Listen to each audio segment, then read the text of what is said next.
don't know if Candy's cranked up.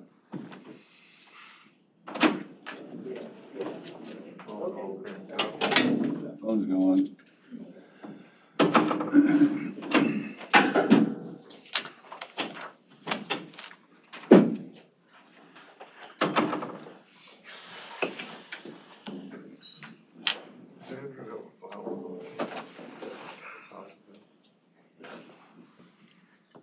I doubt it, I bet. Okay.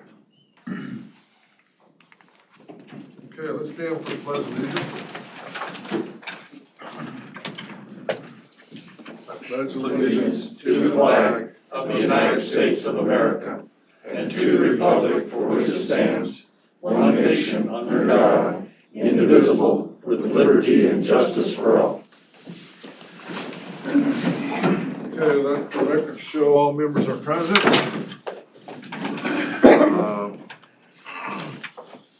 After the discussion was held by the board, a motion made by, and a second to approve the consent agenda.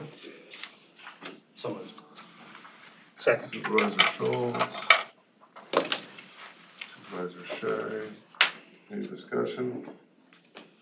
Hearing none, all those in favor say aye. Aye. Those opposed, like sign. Hearing none, motion passes. Okay, next up, we have Deb Masker, Southwest Iowa Leadership Academy, presentation on Southwest Iowa Leadership Academy. I'm going to send these around. You can take one and read it at your leisure. Okay. It doesn't have to be read today.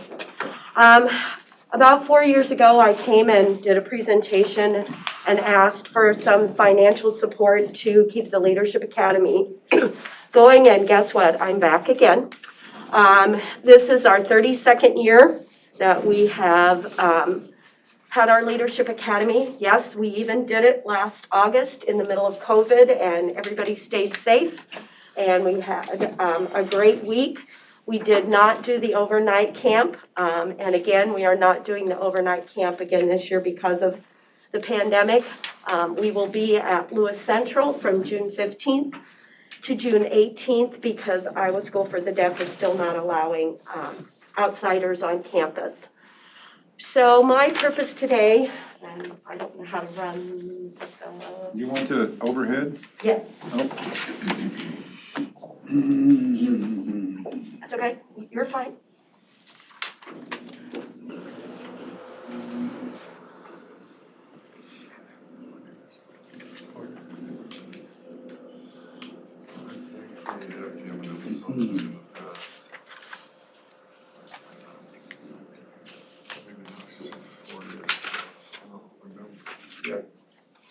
We had 105 students attend last year for our academy. We average about 100 students per year. They are from Trainer, Underwood, Lewis Central, Wilson, Kern, and St. Albert.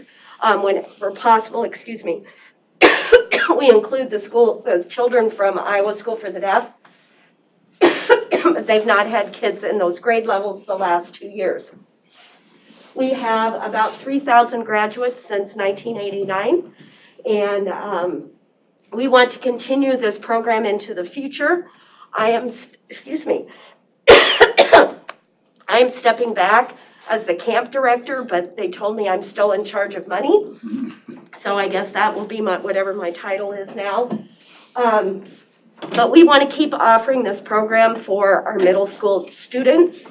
And if you want to go to the next one, we are a nonprofit organization. We received that last year, so we are our own 501c3. And our money is housed at the Pottawatomie County Foundation. And it's been a great opportunity for us to try to find other sources of funding. This is our mission statement and what our core values are for the Leadership Academy. This is a picture, happens to be of the Kern kids because that's what I had access to.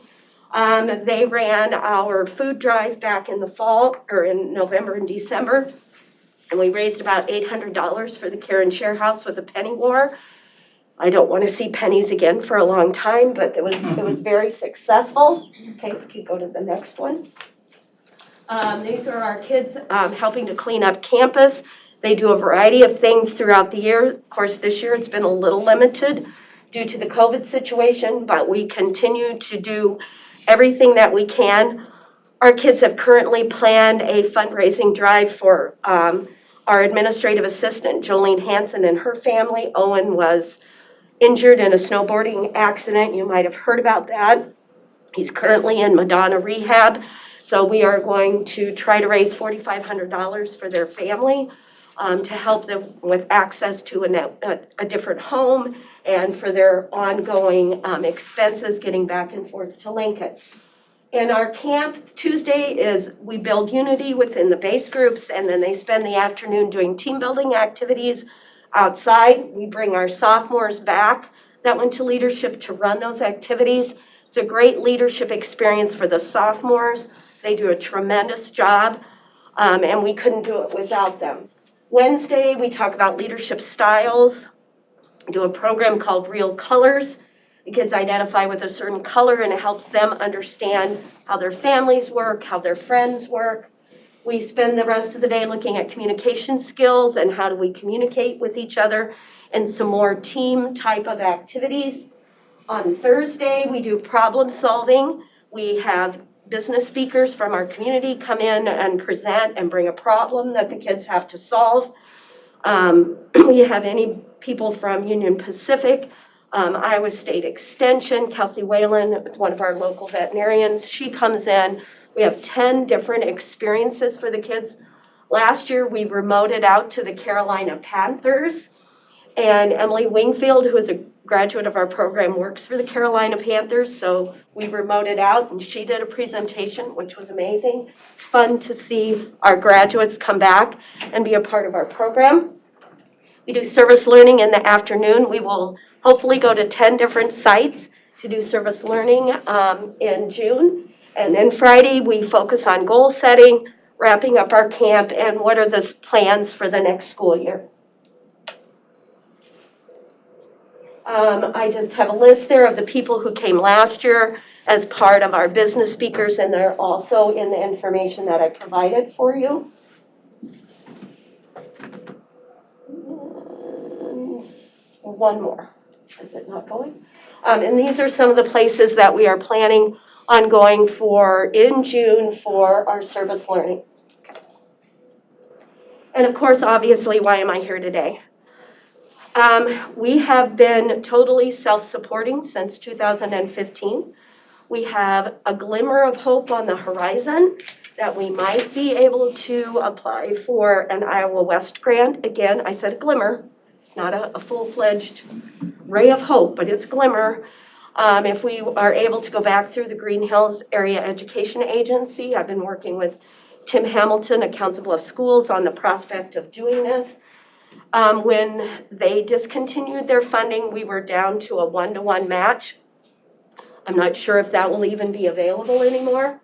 We are having our golf tournament on April 24th, if anybody wants to come and golf with us. We have lots of prizes, great food, and the money goes directly to the kids.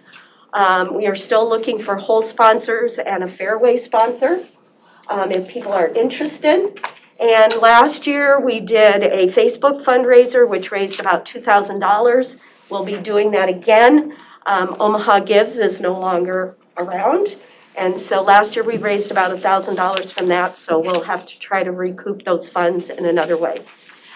So my request today is if there are some gaming funds that are not currently being used for other things, we would love to have you consider sending some our way. I need about $5,000 more to make my budget, and camp starts in June, and so we'll be tapping on, lots of people to step forward and help us meet that budget. You do need to know that each of the kids pays a portion of the camp fee, but we do not turn children away based on being able to pay. If they come and talk to us, we'll make it happen for them. It's a great experience. I just watch our kids grow and go out and do great things, and we hope that they come back to Council Bluffs but that isn't always possible. But just seeing the ways that they are contributing to their communities as adults is amazing. So I thank you for your time this morning, and if you have any questions, I'll be glad to answer them.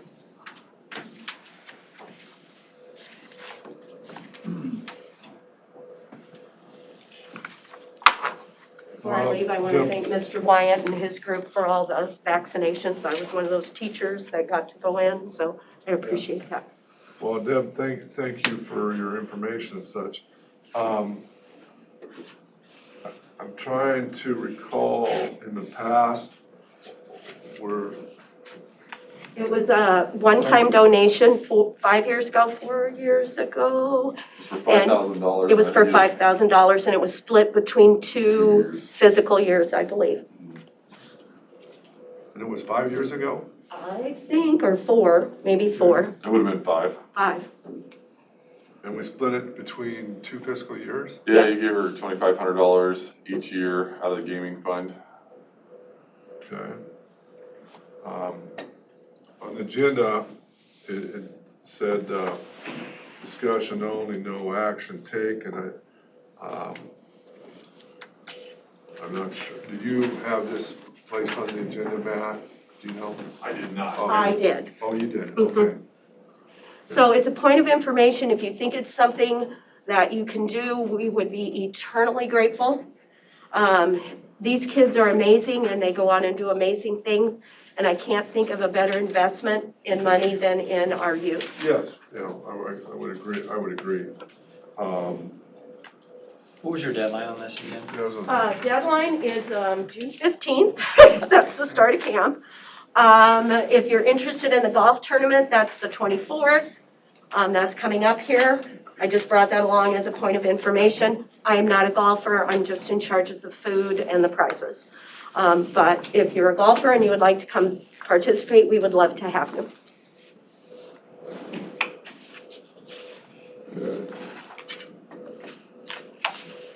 As Are there any other, a former graduate, great program.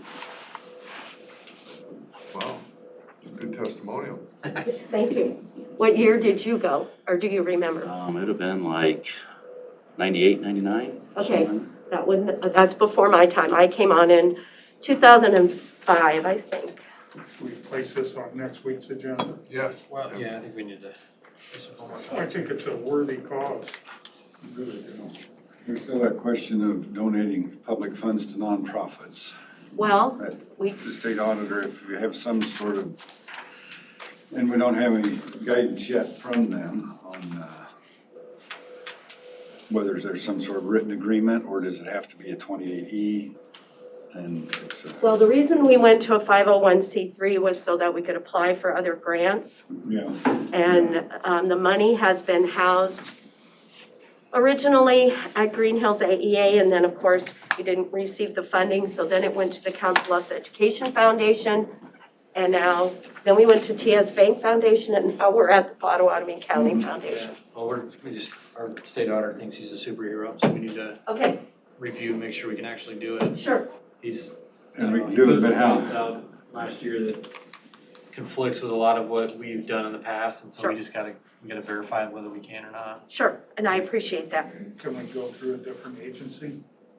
Not as, if it's public funds, Okay, whether it's tax dollars or gaming dollars or lost money, it's still public funds. okay.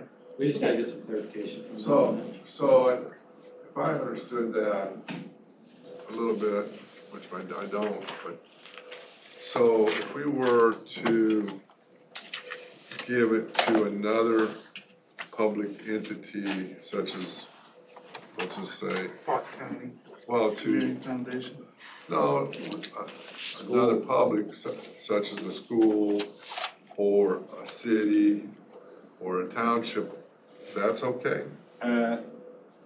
Right. There's rules there though, because they have to levy the tax. on certain, like there's a separation of powers for a reason, you know, right? So- Right, yeah. So like if it's something that a school would otherwise be funding, we can't necessarily throw our dollars because we can't levy tax dollars for that purpose. However, with gaming, it makes it a little bit of a different situation.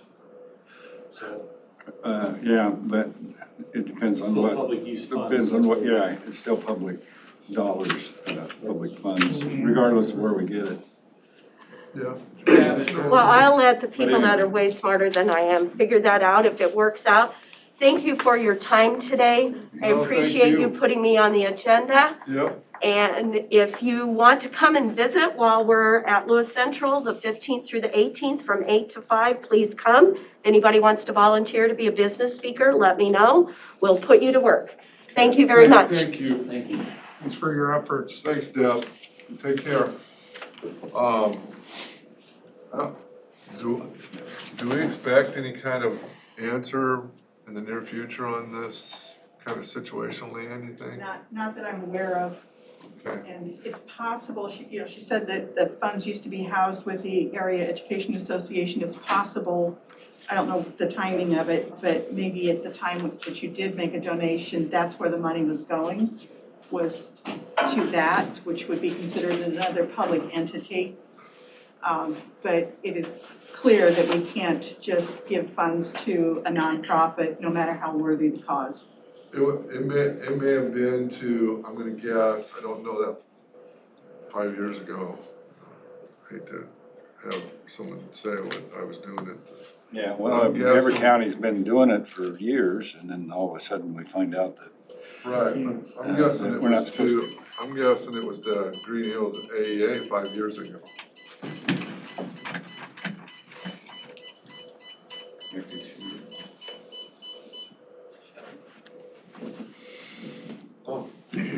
Okay. Okay, any other questions or discussion on that? We'll try to look in and see what we can do. It's a great cause, and we have a graduate from it, so that's even better. Okay, next up, we have Matt Wyatt, Planning and Zoning Director, and/or Pam Kalstrup, Acting Director, public hearing on proposal to incur non-current debt. Motion and a second to open public hearing on I'll proposed make the motion. to incur non-current debt. I'll second. Okay, Still bad. Supervisor Shea, Supervisor Schultz, thank you. Roll call? Chairman Belt, Aye. Supervisors Groby, Yes. Wickman. Aye. Schultz. Aye. Shea. Aye. Okay, Matt? So this is in regards to our Armstrong development and the steps that the TIF attorneys are having us take to go through the different resolutions and development agreements that we're about to look at.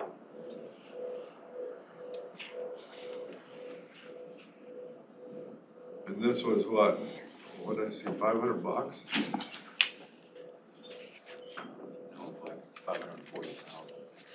It's for 540 for the roads. But this non-incurring debt was that? It's not. We didn't get that? Not in here. Oh, we did? Okay. Was there a document with that, Matt? I saw it too. It's in process. Oh, no. Right here, I think it is. Oh, I'm sorry, you're right. 540,000, I'm sorry. Okay. Okay, any other discussion? Can I get a motion to close public hearing? I'll make the motion. Second. Supervisor Shea, Supervisor Schultz. Any discussion? Roll call? Chairman Belt, Aye. Supervisors Groby. Yes. Wickman. Schultz. Aye. And Shea. Okay. Now, public hearing is closed. Discussion and/or decision to approve and sign board resolution 2821 entitled authorizing internal loan to fund urban renewal project costs.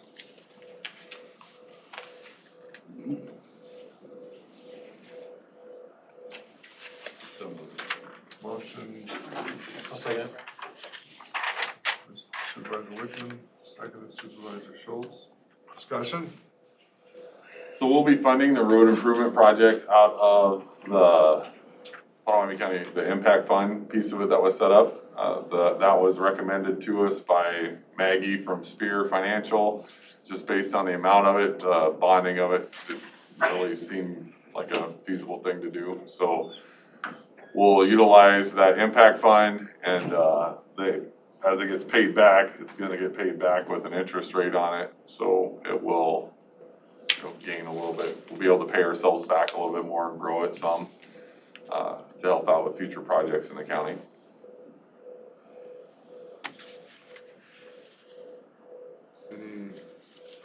Have they got potentials down there already? We were just contacted by another engineer yesterday looking for some information because he's pulling in a proposal. Couldn't tell us what it is, of course, but he's drawing it all up and he's gonna connect back with us. But so yeah, I think there's a lot of interest down there for that industrial It's park. needed. Mhm. And there's another, 500,000 that's, used for this project from the RISE grant, right? Up to 500,000. Yeah, Right. so this one's, it says 540,000. Do we expect that much of it? No, it should, I think it's more around the 480 on each. So we'll get about 480 in RISE grant, 480 will come out of this fund because it's a 50-50 deal. And that does just to make everybody recall better, is the improvement of 192nd Street just down to the very southern corner of the Armstrong property.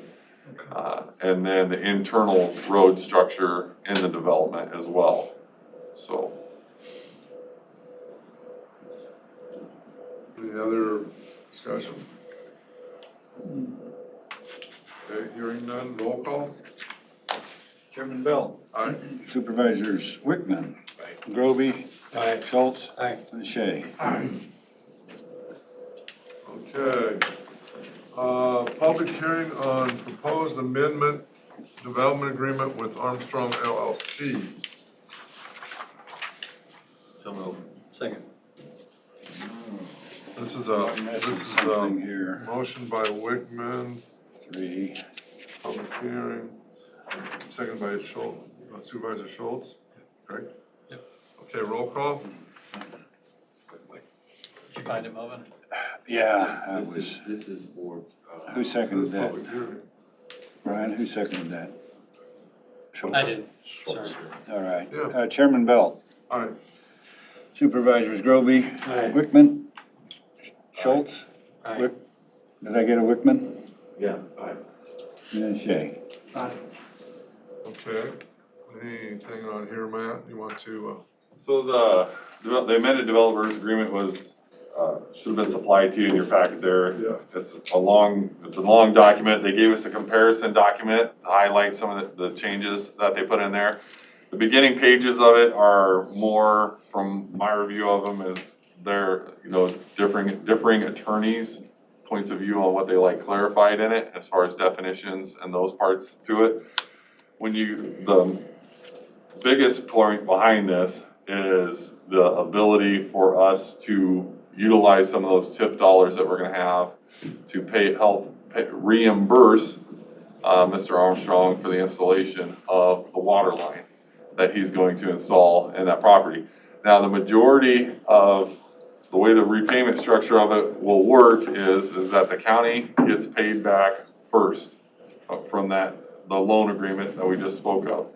Once the payment to that loan is made, then a percentage of those remaining funds will go to Mr. Armstrong to pay him back for his water line.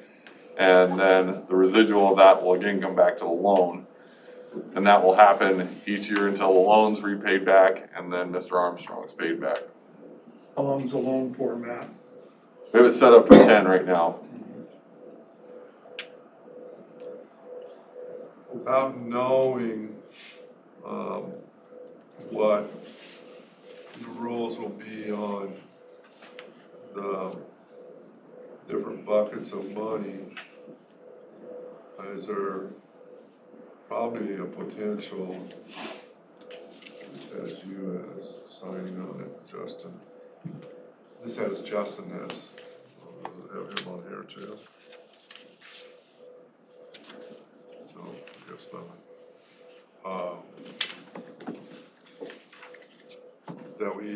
some money.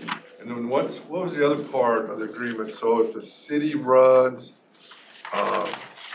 sewer down through there, then what was is there an agreement there with Armstrong too, that he has with them?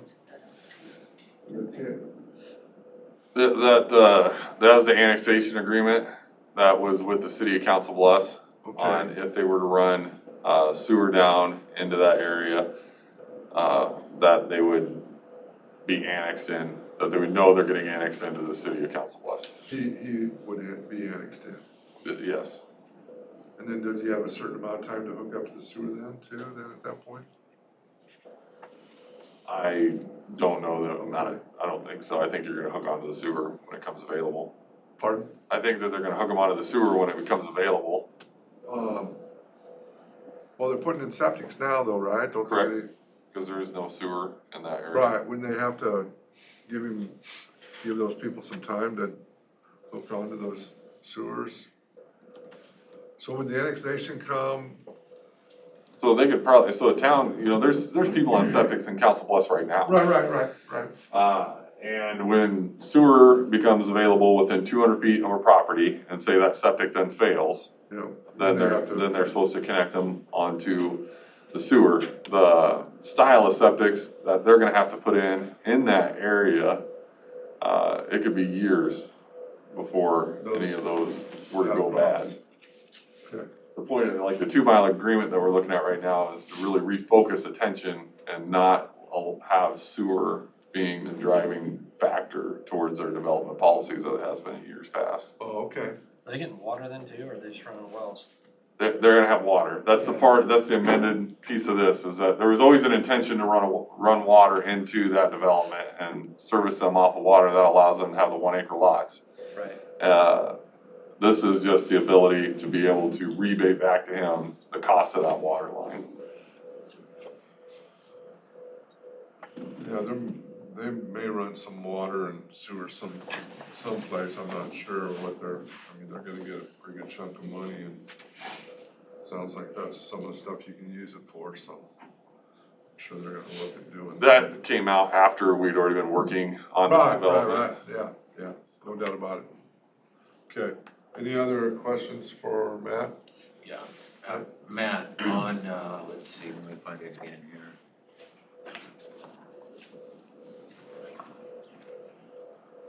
In here somewhere, they said that the actual payment goes to 2040. Yeah. Termination date, December 31st, 2040. You had mentioned 10 years previously.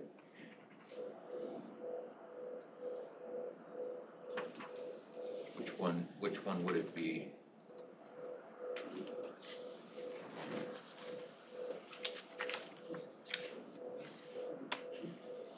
So he has to certify until 2040.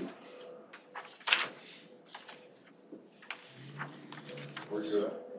1 second. Let me This is on,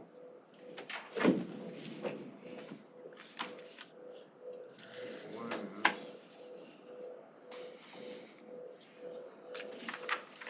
Matt, I am, one paragraph above section 7.1.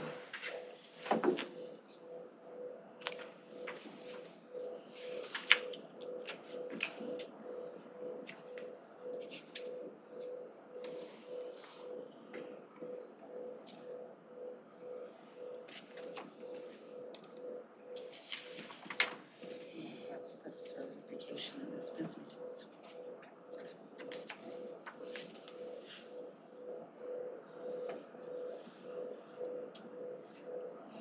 So such statement, proof of certificate shall be provided not later than October 15th of each year, commencing on October 15th, 2021, and ending on October 15th, 2040. Both dates inclusive. The developer shall provide supporting information germane to each annual certification upon the request of the county. So that's their certification submittal to us. If it's a 10-year tip, why do they certify through 2040? The businesses for the RISE grant. For the RISE grant for the businesses?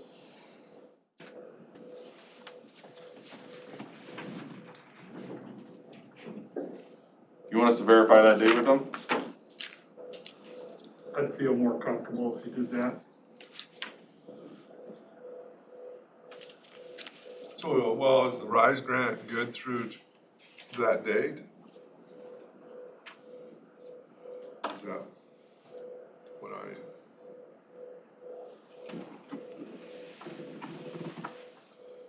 Well, the RISE grant's gonna come to us in a lump sum payment. Yes. Immediately. I would think so. But as his businesses develop, if they're not RISE eligible, they can take the RISE grant away from the county. So that's why he has to certify them every year.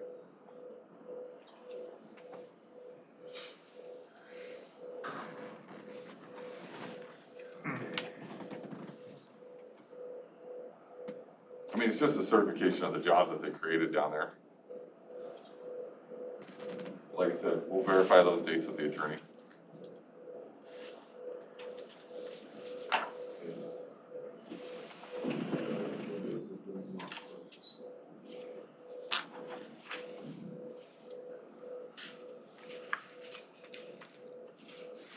I mean, by the time 2040 gets here, everything should be taken care of on that. I would hope so. I'm hoping it's gonna be taken care of in 5 years. Okay. The way things are going. Okay, can I get any other questions? Can I get a motion to go out of public hearing? Close public, excuse me, can I get a motion to close public hearing? So moved, Supervisor Shea. Give a second. I'll second. Supervisor Groby, thank you. Any other discussion? Roll call?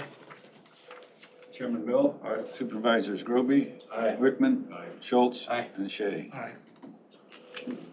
Okay, discussion and/or decision to approve and sign resolution number 2721 entitled Resolution Approving Amended Development Agreement with Armstrong Investments LLC, authorizing tax increment payments and pledging certain tax increment revenues to the payment of the agreement.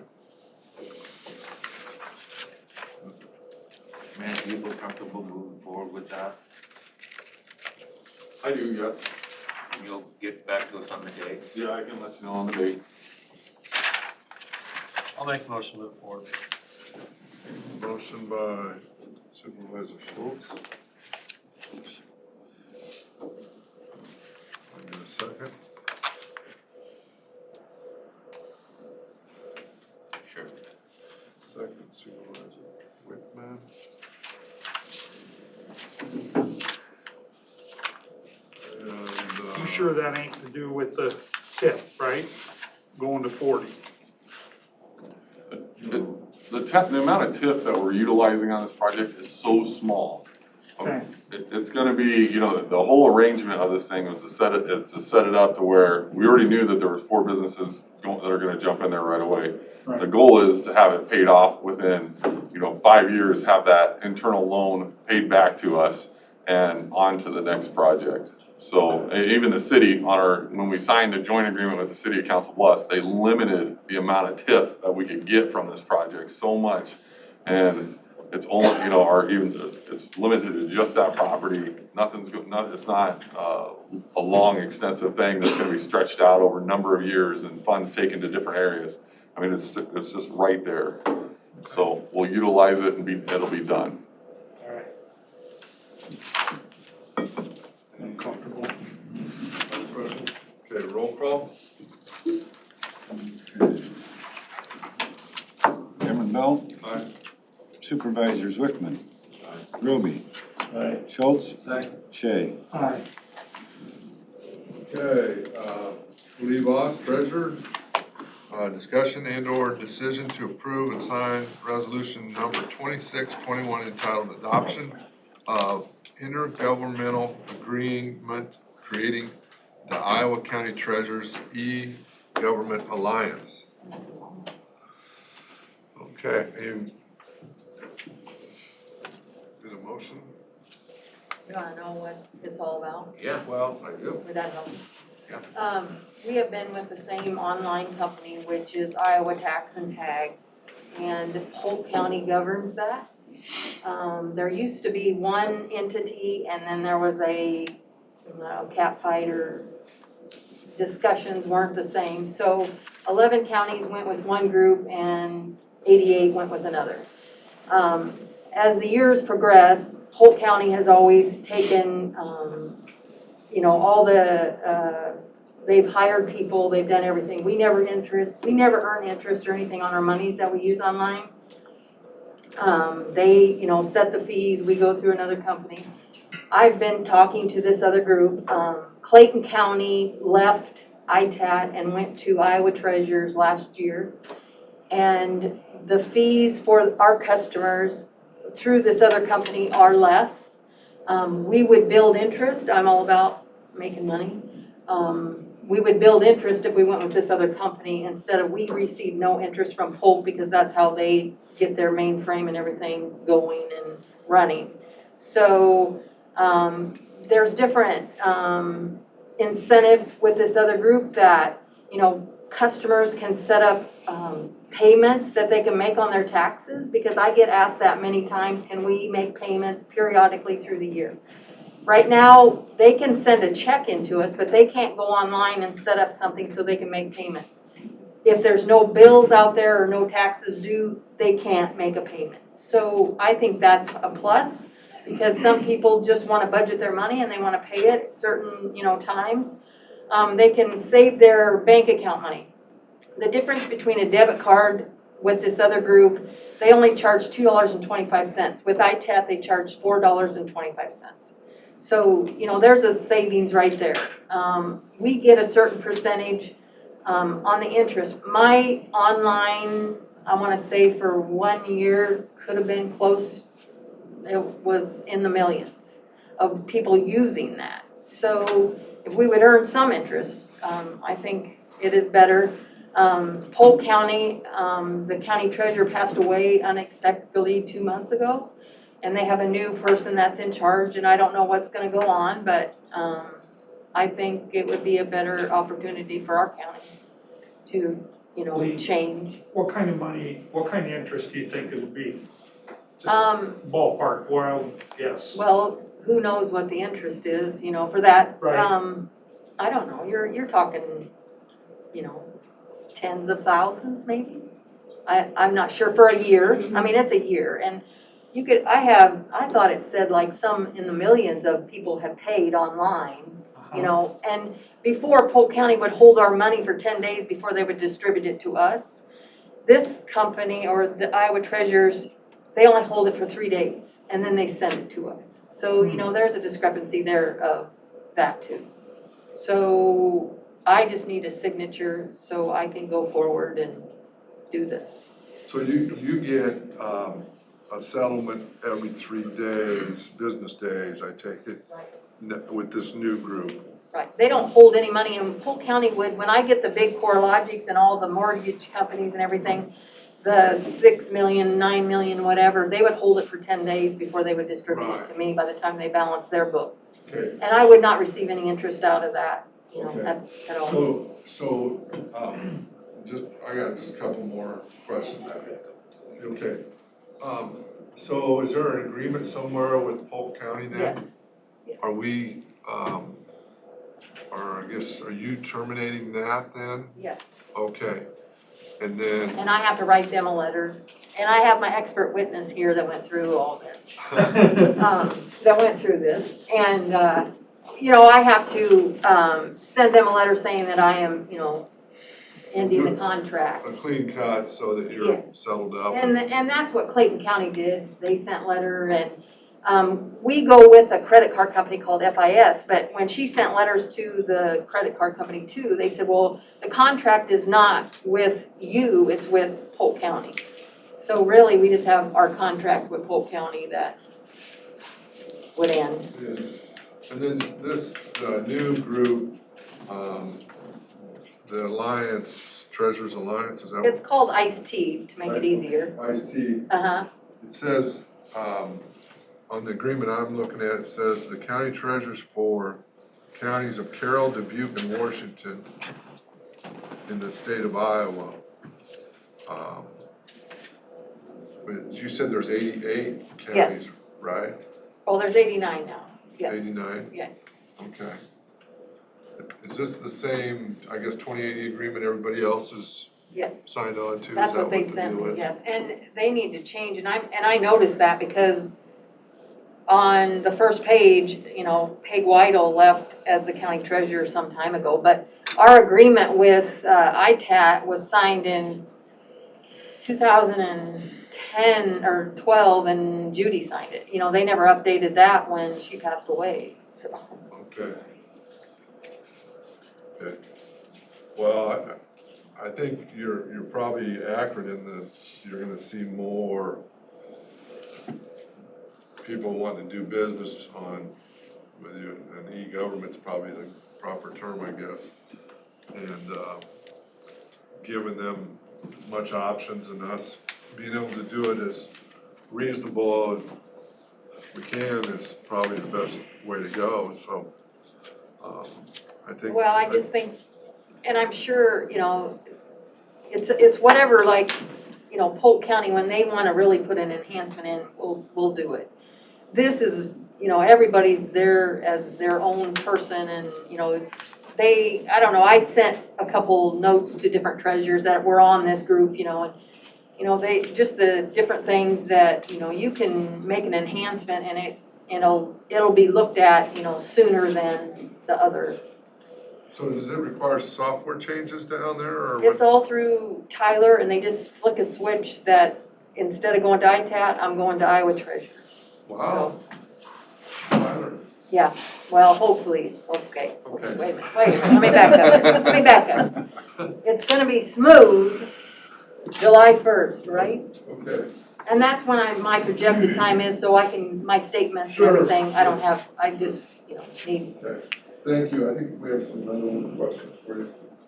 I do. Lee, if I give you a scenario, I'd like to talk through it real quick with you. If I want to go in and pay my taxes online, let's just say I owe $1,000, okay? Uh-huh. You said there's gonna be a $2.50 charge or? $2.25 for a debit card, and 2.25% for credit, and I think it's 20 cents if you want to use an e-check. Now, 20 the cents others what? is 30 cents. Egypt. E-check. If the other is 30 cents for an e-check, 2.35% for credit, and $4.25 for debit. Okay. $4.25. $4.25 for debit. I know. Debit card. Put a That's point the there. existing one. Right, She gave you both, yes. what's proposed and then what's existing. And investors that go on the tax sale, they're not able, they can go online and they pay subsequents every year when people don't pay the taxes. They would be able to go in there and just pay online also. Don't have anything, you know, they can get reports and through this other company too. That's not, that doesn't happen on ITAT. He did send me something yesterday, it was amazing, that they're thinking about doing advance payments, because I have always mentioned this every meeting that we have, that people ask all the time if they can make payments. Lee, who collects those fees? Pardon me? Who collects those fees? The credit card company, Okay, Will be the processor, whoever the Right, processor is. right. so. And we got like $1.50, I think. And that'd be the same way with Iowa Treasures too. This is what your Becky used in Mills County, correct? Excuse me? Is this what your Becky used when she was in Mills County? Iowa Treasures, yes. Yeah. Uh-huh. Is it your recommendation, Lee, that we move forward with this? Well, I wouldn't be here if I wasn't recommending it to be. I just wanted to make sure. Just recommending it. With I'm Lee just Ross's putting it out recommendation, there. I'll make a motion. I'll second. Is that what you wanted to hear? Seconded by Supervisor Shea. To approve and authorize the board to sign board resolution 2621 entitled adoption. Will you sign this paper too? Interim intergovernmental agreement creating the Iowa County Treasurer's e-Government Alliance. Okay. Sounds like a good deal, a better deal. Well, I've been talking to him for some time, and, you know, I don't know, it just seems like a credit for all. Seems like with Mary gone, you might be others following you. Pardon me? With Mary gone, in Polk County. And I don't wanna feel that way, but, Yeah. you know, you don't know what's gonna happen, and Tim, and so, roll call? Chairman Belt, Aye. Supervisors Wickman, Groby, Schultz, and Shay. Aye. Okay, thank you. thank you. Thank you, Lee. Okay. John Raskin County Attorney, discussion or decision to approve and sign. One is going to be DOT submittal for the 2022 budget and the county 5-year plan. Are you gonna pull up anything there, John, or? No, the budget's the same budget you passed, it's just formatted for the DOT. We do Okay. it every year, so that should be in your packet there.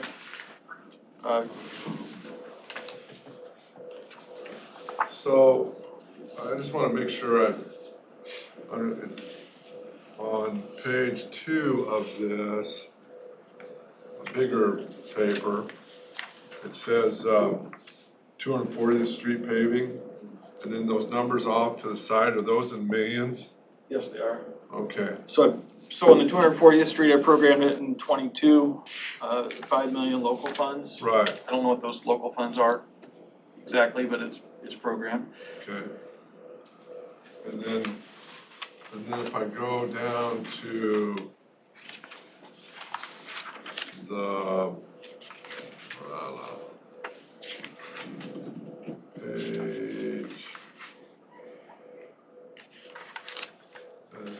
page 9, then it's saying on 204th Street from Applewood Road, 5 miles north of Highway 92, which,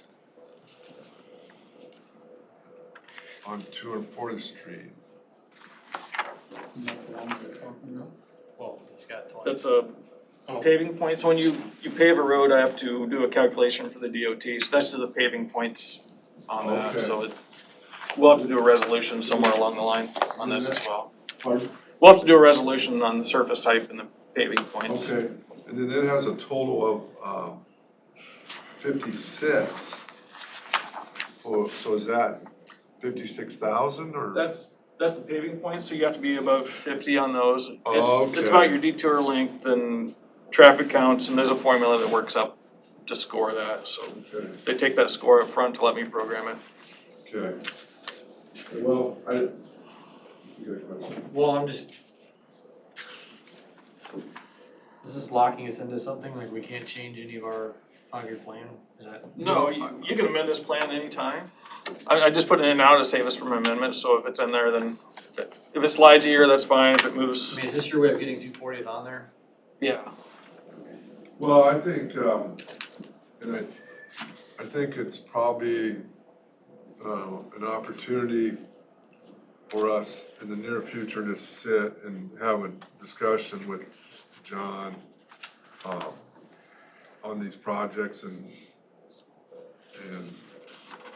so we understand what those are and if we see something that with infrastructure money coming and all this other funds we're supposed to receive, where there might be an opportunity to move some of those around or move them ahead, improve the road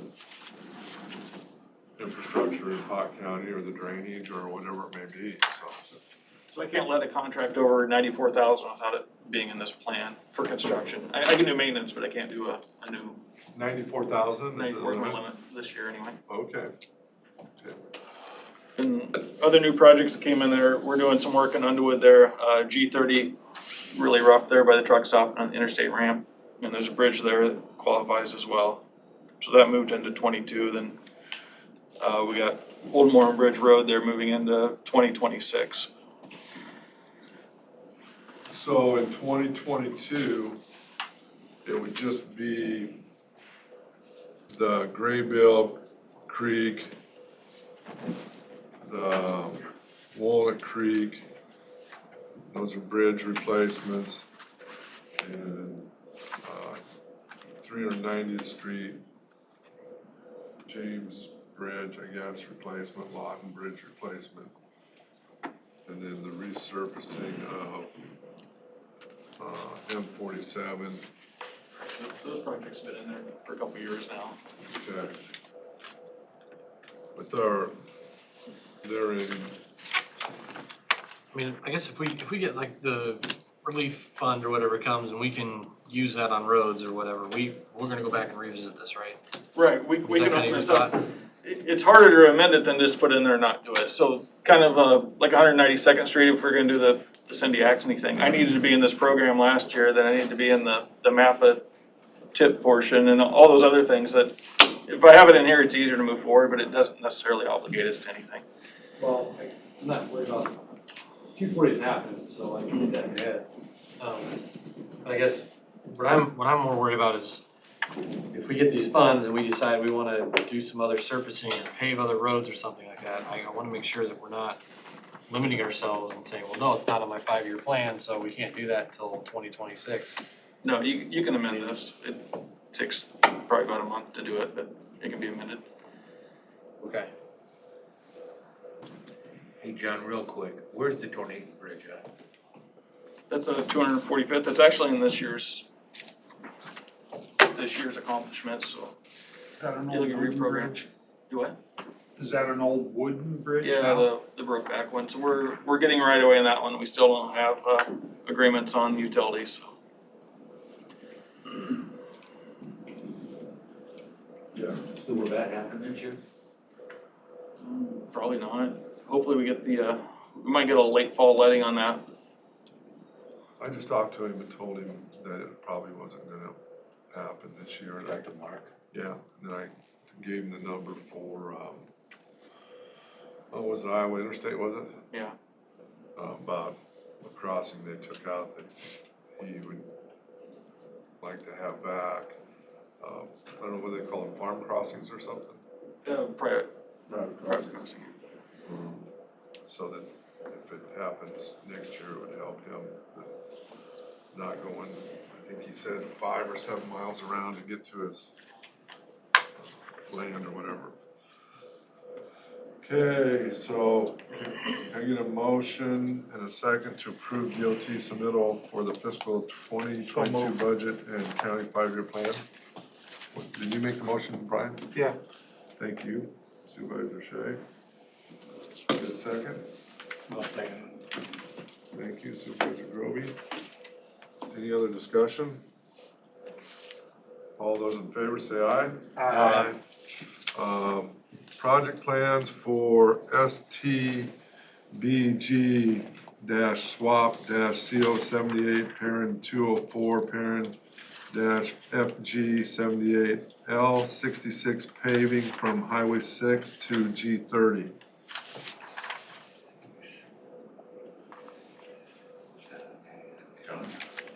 It's the L66 from G30, or from Highway 6 to G30 project plans, so you're approving those.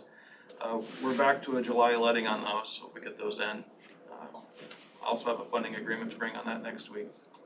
So if it makes a July letting, is there a chance any of that work can get done this fall? Yeah, we had a June letting on the last portion, or they started in June anyway, so, yeah, I think we'll be about a month behind. We'd like to see maybe the section between G30 legs get finished, or some other portion of it. What's that road gonna look like at harvest time? Couldn't tell you, to be honest. Depends how far we get. Paving, when you say paving, that's concrete, right? It's asphalt out there. So it's gonna be asphalt? Yeah, so we have 15 inches of paving to remove and recycle, then we put that back down as the base, so. Okay, then you're gonna asphalt it? And then we asphalt that with 6 Okay. inches. Okay. Can I get a motion? I'll make the motion. Okay. Supervisor Shea. Get a second? I'll second. Second Supervisor Grovey. Any other discussion? Yeah, real quick. John, I'm a little nervous about, you won't let them tear up parts of that road without making sure they can get it put back, right? We have to maintain access, so whatever it is, we'll have to get people in and out there, so. In and out on what? It Rock, could- mud? It could be gravel through the winter, depending on how far we get. There's been times when we'll do half the asphalt, and then we'll come back and finish that in the spring as well, too. So just have to wait and see what the weather does with the contractor, what progress we make. Okay. Any other questions? Is a cover page up there for you guys to sign? Yeah, this, Yeah, there's signature blocks on there for you guys. yeah. All those in favor say aye. Aye. Those opposed, like sign. Hearing none, motion passes. You need this right now? I can get it. Okay, Mark Shoemaker, Director of Conservation, discussion and decision to approve and authorize chairman to sign farm lease with, Nick Hansen doing business as Hansen Brothers Land and Livestock LLC. So I'm going to commonly referred to as the Crescent Wildlife Area. And the other one is Farm Creek, or the Pheasants Forever food plot location. There's two of them here, two separate ones. Right. I'll make the motion to approve. The first one. Okay, Supervisor Shea. Get a second? I'll second it for discussion, Scott. Okay. Is this John's Second. friend? Who's? Is this your friend? Hanson? He's the one that calls on the roads all the time up there. Nick? This one here, Crescent Wildlife Area, is that the Pheasants Forever deal? No, that's the, it's the 36 acre parcel that, Peterman? yeah, Okay. exactly. Peterman's, okay. And there's only like 12.6 acres there that's farmable or that we want farmed. Okay. And then, is this the Hansons, are they at the Honey Creek exit? No, they're up off Hill 36. Yeah. Okay.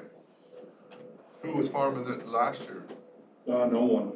Oh, no one? No, it was basically native, and we're getting so much weed pressure from the 2019 flood, and then weed pressure from DOT shoulders, that we're just sinking a ton of money into these two properties, and we want to get them farmed so we can control the weed seed and get that under control, and then eventually put it back into natives. Okay. And then the second one is for farm lease with Nick Hansen doing business with Hansen Brothers Livestock for LLC for the Pheasants Forever food plot, which Yeah. is there off the Crescent exit. Where are we doing that one, John? Same thing. Yeah. That's the one we're really having more issues with, but the You one. guys just recently mowed that, correct? Yeah, And and that's, I mean, we're mowing it, we're, trying to reseed it, we're spraying it, we're just sinking money into it doesn't seem to end. I'll make the motion to approve. What do I got? No, are you doing? Supervisor Shea. We haven't voted on the first one Okay. yet. We didn't? No, we If you did, I missed it. Okay, I'm sorry. All those, in- Mark, will those revenues help cover some of the costs that you've done? Or Typically, when we do farm leases, we put that back into an acquisition fund. For these two particular ones, I want to put it into the reserve account and use it to put back into those properties for maintenance and future development of those properties. Thanks. Yep. okay, so on the first one, we have a motion by Shea and a second by Wickman.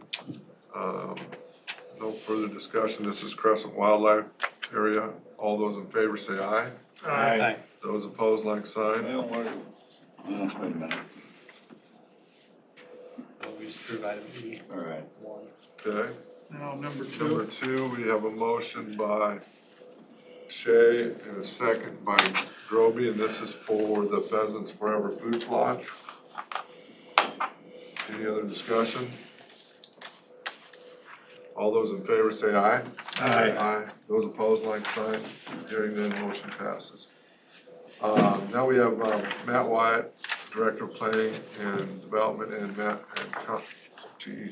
and John Rasmussen, County Engineer, update and discussion on rural water and pavement at 240th Street. So there's no decision here to be made, it's just to kind of give everybody an update where rural water and the 240th Street, and I think we heard a little bit about 240th already. We know any more on rural water? So I have emailed Rural Water and their engineering group. I asked them to submit to us what it would be for a proposal on cutting over to 240th Street at the county line and running along 240th Street the entire time it's in Potawatomi County and back down to the developments. I've not heard back from them on that yet. And then with the attorneys, we have had our initial meetings with the attorneys on what it would look like for the county to be able to fund payment of this water line and the repayment structure. We went over that with the attorneys. They came up with an initial developers agreement is basically what it would be between us and Rural Water and how that would look. They said that they had some questions for us that they were going to email them to us. We had a meeting with them on April 7th. It was about another project that was going on. We brought up the fact to them that we hadn't received their questions yet on the developers agreement piece of it. They said that they would be finishing those up and emailing them to us. And so that's where we're at on that. I haven't seen the development agreement from them on what that will look like between us and Rural Water. And then we're just waiting on Rural Water to come back with the proposed route from 240th Street up. Would they give us projected, I guess, schedule or time frame or something? So that's all a part of the developers agreement that we will have with them. They're gonna have to have certain benchmarks that they have to meet. And at the same time, it's going to really solidify what our allowable capacity is off of that line. So if they tell us that, hey, we can get 500 homes off of that, but as much as we discussed, if that line's gonna go through a section of Mills County. So if a developer were to come in Mills County and say, now that this water line's here, we're gonna put a big development down here, we get paid back first from those connection fees. And then on top of that, it does not take away from our capacity to that water line. So there might be 120 house subdivision that goes in Mills County. We'll get those connection fees paid back to us for the loan piece of the water line. And then at the same time, it will not detract from our 500 home capacity that we have been guaranteed up here in Potawatomi County. Well, they talked about need be expanding. They could put a water tower up there somewhere and just keep going, so. I think it's moving along. It's just all these things take time. Yeah, we just want to make sure that we're. Well, I think the big issue is for us is, not to interrupt you, Scott, I'm sorry. 240th Street, there's no sense in paving it from 92 all the way down the county line if the water line's gonna have to run up 230th, cross Dumfries and on up. So that's gonna really be a big deal to John if they can. I don't think there's any reason they couldn't do it, but if they can't, then that's really gonna change the scope from what we'd like to do. I mean, if nothing else, John, you can plan on Aspen up to 92. I mean, that's pretty much a given there with the water line. We know at least that section's there. But from, if it's gotta cross Dumfries, then we need to get back together and talk about what we wanna do. The route that they initially submitted to us, I'm sure was just the shortest, cheapest route that they could do, right? The impression that I got from them is they don't necessarily care which road it runs up. If it's gonna open up more opportunity for them to do connections, then they're gonna run it in that direction. And if we're willing to upfront the cost of it, they'll be willing to stick it there. So I think it's just really a matter of waiting on it was a $1.2 million project. What's the added piece to that comes along with it. One advantage of 230th is the possibility of connecting up Woodland Acres. You know, there's whole subdivisions built back in the 70s that, I don't know how many homes there are, probably 30 of them or so up there. You know, but I don't know that we need that necessarily, so. I don't know. I guess some seasonal constraints. So on April 1st, I sent an RFP to get the survey done. April 8th, approved proposal with ASI for $17,000 basically. Then Friday, we set the aerial points, and Sunday they flew it. So I have the survey on 240th from Applewood up. So I guess if we change routes, that survey is gonna be hard for me to collect once the vegetation's on. So I have the data. I won't get they have to run it through computers and everything, get back to us. So I probably won't see the results of that till July maybe, but they did collect the survey on that. So that's one big hurdle for us to get done. And who's that did that, John? Aerial Services, Inc. out of Cedar Rapids. So they fly, we get 15 dots per square meter, 3-inch accuracy on that. So we'll have a 200-foot wide band through there of survey. We may need to go out and collect some more, but that'll give enough to do the design or preliminary design. So that'll move us forward this summer. Does rural water use somebody like that too then, or not? Yeah, they'd probably be interested in the data. I guess I'd sell it to them for $16,000, I guess. But it is wider than what we use there. Okay. Well. So if we change the routes, I need to know pretty quick, or the survey will be tough. It's it's only like, you're talking, what, a mile of it that would fall off of it otherwise? Okay. So, you know, something like that. Because Aspen Road is basically, when we talked to the developers, we basically said, yep, go forward, change your plan. So at a minimum, we at least have to get down to Aspen, you know. And then from Aspen to Applewood Road, I don't know what that distance is, but it's not. It's I would say less than a third, if not a third of the total span of that whole thing. So I don't think it's gonna kill your project too much. Because if they come back and say, no, we gotta go up 230th, well, that doesn't change the scope of the project as long as you go from Aspen North, you know. What that'll do is give us opportunity to look at potentially, you know, maybe surfacing Dumfries itself, maybe extending Woodland Trail down, you know, something like that, but I don't know. John, are you thinking cement or are you thinking asphalt?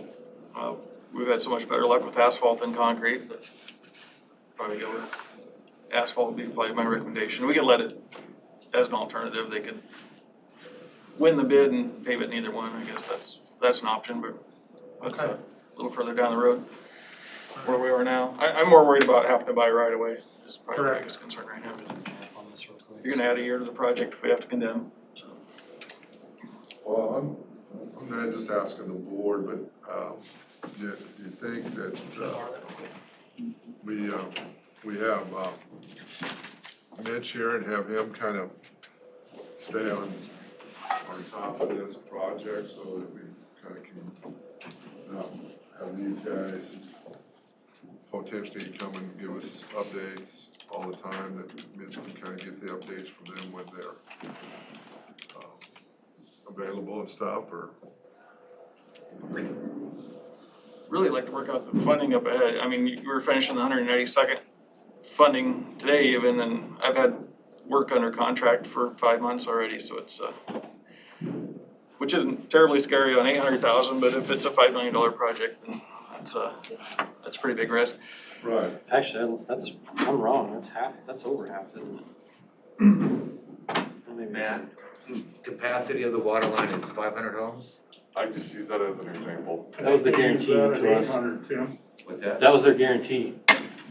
Their guarantee was 500, so I thought they planned 800. they said it could handle that, but our guarantee was 500. Right.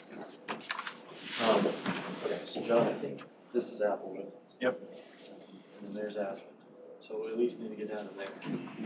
From 92. So this section may be, you know, if they have to run water up this way to get over here, then so be it, but it'll cut out this section of your design.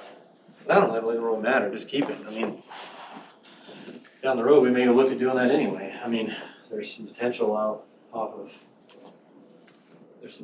there for other development too.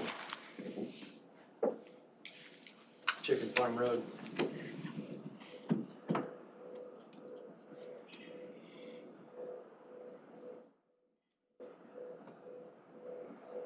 Matt, what are they doing? Are they seeing which way is cheaper for them to do the water line?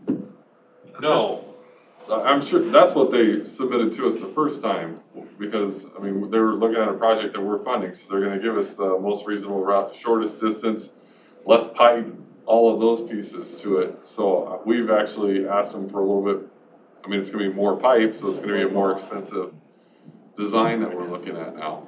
But I don't think they were aware of the other, project at that time when they came to us, were they? We had talked to them about it, they had not seen any designs to it, but none of us have seen any real designs to the potential Hughes development down there. I mean, we've all just seen their initial design. I think so. Are you kinda Yeah, I think you're right. feel comfortable at all, Mitch? Have you been brought up to speed what we're proposing to do there? Yeah, I mean, I think I got a pretty good handle of what the general project idea is. Okay. So I think they were just gonna try to capture, okay, so here's Lake Ohana. I think the route, didn't the, They're talking about a water tower there at 230th and yeah, Barris. so I think they were just planning on running it up 230th, There were, captures the fountains. And then just comes up Woodland Trail. And then on over to where we wanted it. so, I mean, shortest possible route is what they're showing right there. So if they got up towards the Pot County line, and we asked them to say, hey, cut it over to 240th Street and come up from there. I mean, they'll be looking at their pieces of, well, would we have to put a pump station in then? You know, do you have the elevations that they need to continue through? And then they'll give us the cost and say, this is what the cost will be to run up 240th Street.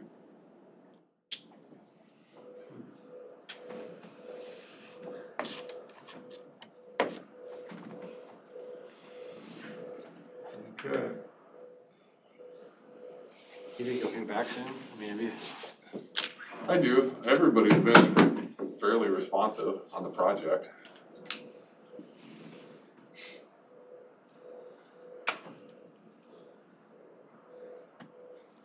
And John, are you getting pretty confident on your number then? That you've got? Not until we get through the right of way. Okay.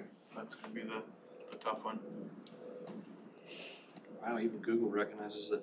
You're gonna get, what is it? Margaritaville. I would guess by the beginning of November, I'll have the right of way established. That was kind of my guess. What you're gonna need? Yeah.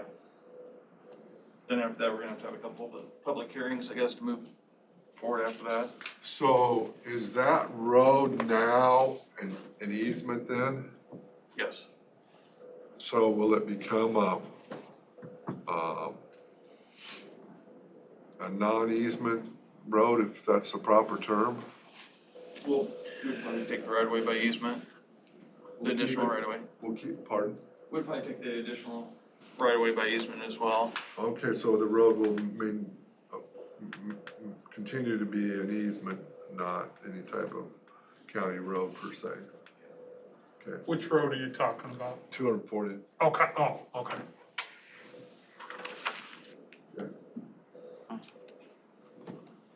I wonder even if they took it up Woodland Trail, they just cut over somewhere on the section line or something even, you know, to get over there. And it could be, isn't that like a weather station or a radio station right down there? That's down. No, just over where your mouse just was. You see that long drive that goes up in there? Go up ways to your left now? Yeah, that one. Oh, this guy, yep. Yeah.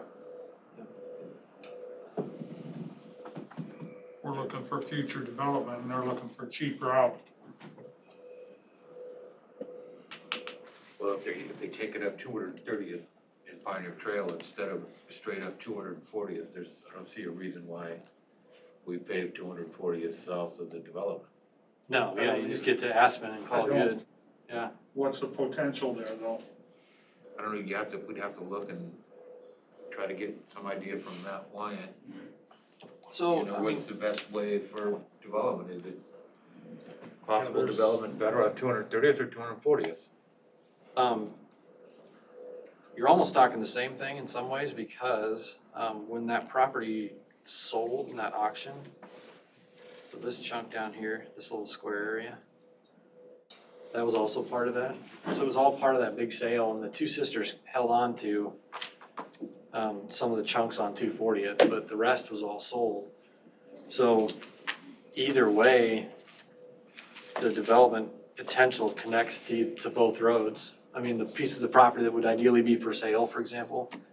So depending on whether you pave Woodland further down or whether you pave 240th down, I mean, you're probably accomplishing the same goal. The difference though is if the potential to hit Applewood Road, you know, Chicken Farm Road. But I don't know if that's even a, I know that the person that owns that piece of property is interested in something down the road, but, you know.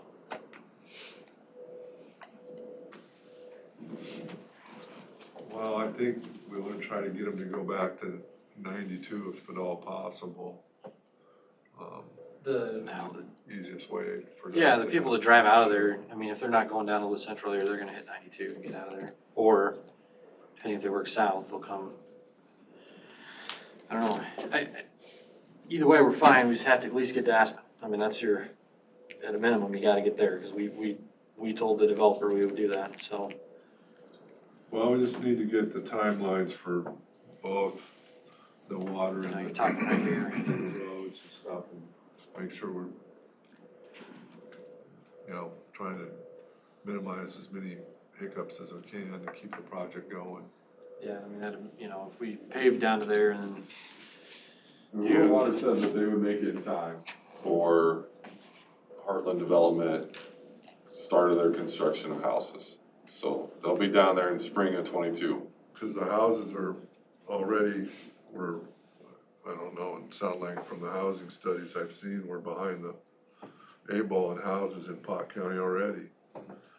Well, John, we could always look at, depending on traffic counts and all that, you know, whatever your magic formulas for that, we could always look at seal coating stuff to get traffic out of there, not necessarily worried about the development piece, you know. But I think this neighborhood and this neighborhood will probably take Pioneer Trail and 240th up to 92 to get out of there, unless they work south. Okay, any other questions on that? No, I do have a comment, I guess, you know, I've been getting asked by both developers what's going on, so I guess the sooner we get that information, the better. You know, we can't, this thing's been a couple years in the making anyway, the way it is, so. If we can get the infrastructure there, these houses will come, I mean, it'll happen quick. So, Doug Reed, Emergency Management Director, discussion on countywide radios. I think you There was had, discussion the other night at the EMA meeting about possible radios countywide with some of the federal money that's coming. yeah. Because so everybody can talk together better. Yeah.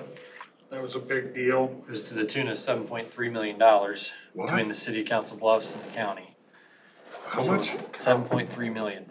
For radios? For the whole radio systems, everything. And that's Wow. outfitting. Now I did talk to Doug about some potential savings, you know, the schools currently are on there. So the schools have a radio already. Doug's idea was, well, we could mitigate those costs by just getting a couple extra radios at the EMA and then taking them out of the schools. So that way, if the schools need them, then Doug can issue them out to them. You know, so say there's like some type of disaster or something that happens, Doug can take that radio to said school or said community and say, here you go, use this radio to communicate with us as you need to, and then when they're done, we get the radio back. So that was gonna cut some of the costs, but the fact that the city's in on this, they would bear a big chunk of that total cost, you know, if we went down this path. But Doug's, the hard part here is like, eventually, we're gonna need to do it. So how we fund it, I don't, you know, we're gonna have to get creative, but he just wanted to get it on our radar. Well, when Bob had the E911 meeting, God, the number was only like 1.4 or something for those That was for the news. county. So that was for the actual broadcasting towers, all that. This is for the physical radios. So Wow. where would, Mike, where would Trainer come in on this? Would they participate in that? Yeah, and then actually, I'm just absorbing, so hear me out, but I'm also on the impact group with Doug, and some of that countywide discussion got up, and I know Trainer would be participating, so they'd have to. How about Kevin? Awesome. Joe, are you representing Carson? I'm right here for WIDA. Oh. I'm not privileged to what Carson's doing. We're actually here for a different reason, but yeah, I've spoken with Doug, and we had the impact meeting the other day, and conversation got brought up, so. Can we get a, But not all communities are gonna be able to do it. So some of that has to deal with the amount of money that they're getting and their needs and what they already levied and stuff, so. Yeah, like, I know I talked to my chief last week, just to kind of get a rough estimate of what McClellan would cost. I think for the 15 volunteers, the 6 trucks, and then 1 base station, was gonna put us around like 140,000. Yeah, it's like I think he told me it's 9,000 per radio, but then you gotta get all the inner software system I stuff. forgot about you, Mitch. So is McClellan in? Well, we won't have the funds to do it. I mean, our American rescue stuff's $20,000. I mean, there's no way we can touch the radio project. I do know the problem is the stuff we have now, they can't find replacement parts for. They have to bring it in here to get it fixed, and it's We're kind of a getting mess. stuff off eBay to fix these radios right now. so can we get a better, and I don't know who needs to do it, if it's the city and Doug and Bob, a better breakdown Yes. of what that, He's got it. Bob I thought, would is be- he not coming today? No, Oh, okay. we just wanted to discuss that, put it on our radar. well, His father-in-law just died, Oh, so, shoot. yeah. if we can, He's sorry, got a I breakdown forgot of the that. costs, like by community, by school, by everything. Okay, well, if we get that, I mean, if, some of this monies, we can maybe figure out what parts of it we can, Yeah, he figured we'd be in for about a third to half by the time we get the other communities that could participate, and then what we could do with the school thing. So the city council bluffs would have the bigger chunk of that, obviously, just given their size of their law enforcement. but I fire and mean, all that. I don't think this is, or, that's the other piece of it, is this something we can piecemeal over a 2 or 3 year period, or is this, you switch radios, I mean, So you're going from like, and I might be wrong, you guys can correct me if I'm wrong, but it's like you're going from analog to digital, so I don't know that you can phase it. What I understand, when you do the switch, it's gonna be a switch. okay, yeah, Because then they can't talk to each other. Right, All that's do what it I at once, thought. correct, Kevin? so we need to get a better, Doug did say there was other funds he's looking at. I mean, it's not like he's just dumping this on us. Here Couple, you 2 go. or 3 different type of grants. Yeah, he's looking at, well, the biggest 2 users are probably gonna be CBPD and CB then Fire. CB Fire and Rescue, I and then guess, you got the school districts. and the school districts, okay. Yeah, you made a good point though, Scott. Bob does get that, E911 money? E911 money that, I'm not sure how that's, that's not part of our budget, so we don't even know. Isn't that from the phones?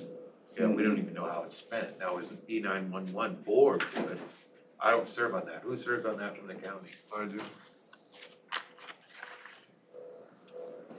Yeah, I don't, And then, I mean, all the elected mayors.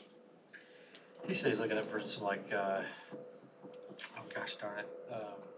He said judicial grants or something. There's some other. I can't recall, JAG grant? but there was something he was looking into. Okay, well, I guess we need to stay on top of that and see what, it sounds like a viable project to me for some of the difference buckets of money. It's gonna be a large amount of money for the county, so.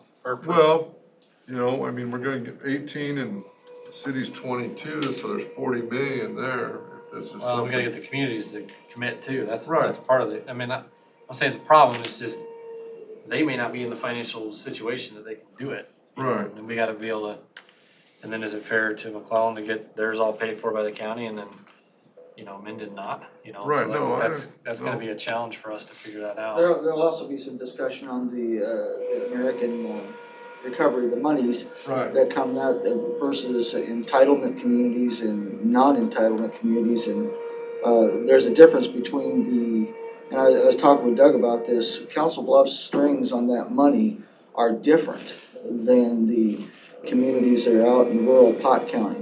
There are some strings attached, to that money that goes to the rural, not so much in Council Bluffs. Why they did it that way and why they're going to do it that way, I don't know. That's the question. We also got the, potential for earmarks, that whole deal, the Axne last minute program she pitched. I mean, there's other opportunities that we gotta really explore, but. Needs to be on our Doug radar. really wanna make sure it was on our list of things to consider. Well, I mean, the numbers, just saying it, that number shocks me, because the numbers I was hearing was in the couple millions, and now we're in the 7.3, wow. Okay, so Axne was only somewhere in the hundreds of thousands of dollars. She wasn't gonna get, it didn't sound like the latest on her deal that we were gonna get. Did you get that? Did that finally forward to you? Yeah, I did get it. Okay. Yeah, it was like only gonna be maybe one that would be over $1 million. $1 or and the rest something? is- Yeah, they were targeting like the 300, 600 range. Okay. Our project just wasn't far enough along yet, I don't think, to submit for it, but we'll get it in Well, on one of those openings. I don't know, it sounded like you just go ahead and fill out the app and then don't worry about the. One thing to consider on your radio project is to assign somebody to do a realistic survey on what each community actually needs. Because I think the last time that radio project happened, the county wound up with banks of radios that are sitting over there. And they utilize those as handouts, when Test Iowa comes down, they say, here's a whole bank of radios for you so you can get in contact with us. So maybe just take a realistic view at what each one of the communities needs. Especially if they're gonna be $7.4 million investment and actually just get, a more realistic number of radios and things. Well, I don't know, the next version I had heard at the E911 after these radios, I don't think I'm dreaming this was, it's gonna be, the next version up will be a cell phone that will be able to do all this stuff with, and have the encryption in it and do all this. The next one up, whatever that is for Motorola, but. How far out that is? Who knows? But 7.3, Should be a lot 7.3 is a lot further out than what I Yeah. was. It's a scary deal. Yeah, I'm gonna back up and think that one over a little bit. Okay, discussion on Western Iowa Development Association. Discussion only, no action taken. I asked that it be put on there. Erica Carley is resigning, and she's moving to a different job. And we had a meeting last night about what to do. She decided to go to her family's business. She's gonna be the head in charge of the office, so they needed her worse than we did, so. But yeah, we're just letting you know that we're still going forward. We'll find a new director. We found her, so we'll find another director. And, everything that she had on the table, we're gonna try to move forward on with, So I gotta ask the question, is it, we've got WIDA, we've got Advanced Southwest Iowa, we have a rural person that they've hired for that. Is it beneficial to merge those WIDA efforts with Advanced Southwest Iowa's rural person? well, when we were talking about keeping WIDA together, I was in on quite a few of those meetings, and Advanced Southwest Iowa was not interested in doing anything to do with what WIDA does. And we asked them straight out, and they were not interested in anything to do with our vision. Our vision's more rural, more small town, more chamber of commerce, more this and that. And Advanced Southwest Iowa was more interested in, I don't even know what they do. I mean, I've only seen them once in 20 years of being on the city council, so. I'm not sure what they do. I'm not gonna talk about what they do. But, White is more, gonna bring. Like a rural chamber, I guess, More is my understanding. rural chamber of commerce, yeah. We're kind of like when the pandemic hit, we did the restaurants for all the small towns, so people had an index and they could order their food and all this stuff, that kind of stuff, and trying to keep our small towns growing or holding, so.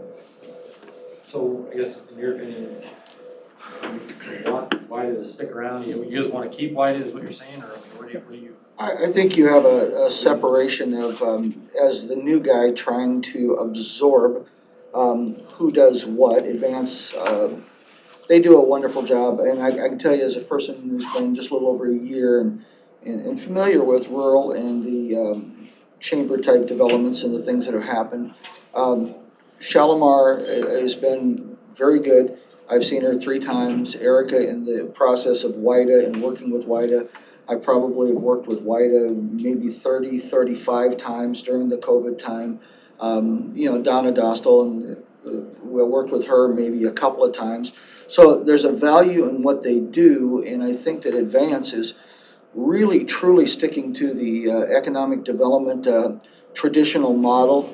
And that's okay, that's what they're needed for. So if the county uses them in, say, Carter Lake and other type of projects, Shalimar will do a great job because that's the traditional model. But in the rural development, WIDA serves a different purpose.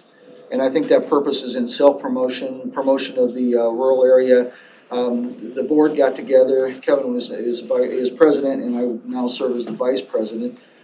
They put the new guy right away, they put him on a board, so but we looked at like a passport type situation where we could, passport the county and the rural area and show what's out there. And he talked about the restaurant, the eateries and the things of that development. That was a positive, and those smaller communities and restaurants needed that, and it worked very, very well. And Erica did a nice job in that capacity.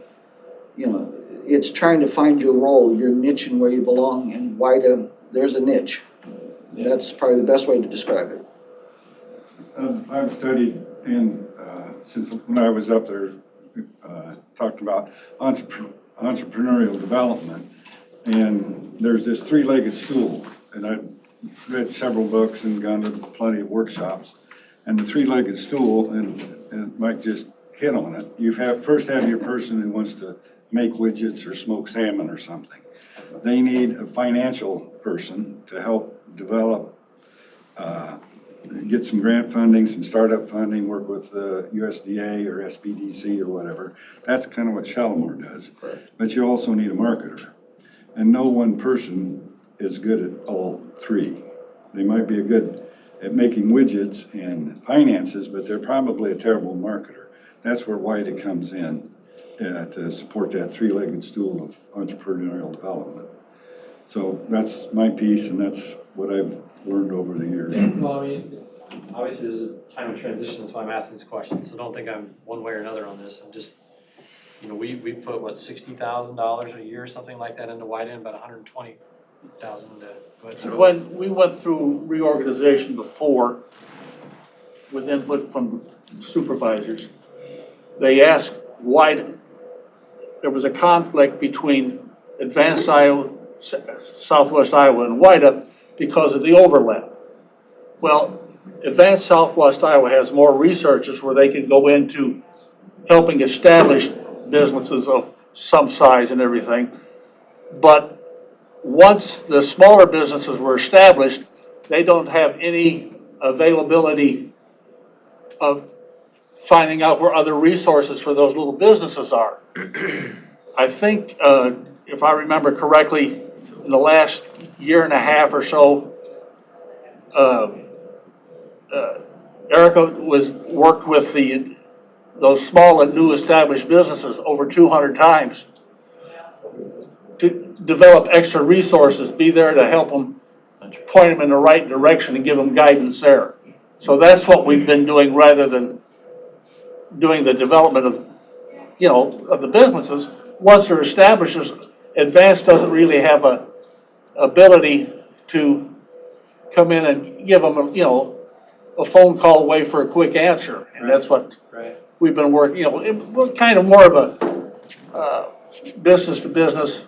Why'd you keep White as the name? Why didn't you just call it Rural Chamber? I mean, I'm just really curious about this. What was the reasoning in keeping White as the name? Because I think all Western the Iowa development, whether we're developing the small business once it's established in southwest Iowa, or whether we were developing large pieces of property, it all falls under this kind of the same umbrella. But we're not developing, Plus it also has its name. I'm not either way. I'm just saying, okay, you got a point of transition here. Is this the time to change? If not, you want to keep rolling the way you want to roll. We've already approved the funds to the end of the calendar year, I believe. So at this It's a point, great point, Justin. I think that one of the things that we talked about last night, and I was pretty harsh as the new guy. I really didn't want to be that way, but I told him, I said, you have an opportunity, and Brian was there, and he heard that I actually got kind of dark, if you want to say it, and said, what do you want? Who drives what? And here's an opportunity in a transition. Are we going to drive the next candidate? Is the candidate going to drive the next organization? Is it going to be a hybrid?